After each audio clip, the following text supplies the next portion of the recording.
e poi verso sud.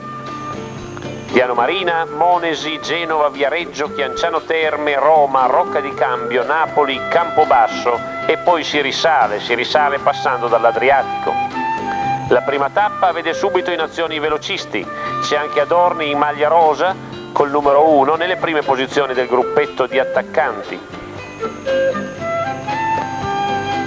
Ecco Gimondi, ha vinto il Tour l'anno prima ed è di diritto tra i favoritissimi. Ma tutti in questa fase d'avvio hanno paura di Jacques Anquetil.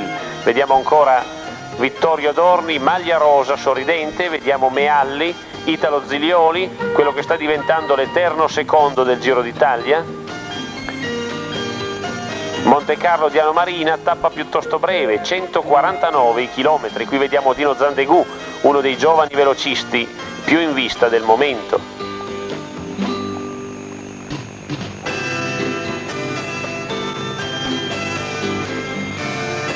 Ed eccoci allo sprint. Uno sprint su un ampio rettifilo, uno sprint incertissimo. Ecco i corridori che lottano gomito a gomito, c'è Zandegù in testa, Taccone alla sua sinistra, lo rimonta.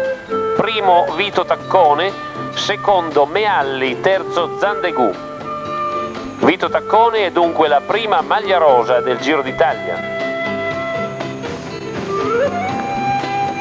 Eccolo per il rituale, il cerimonia.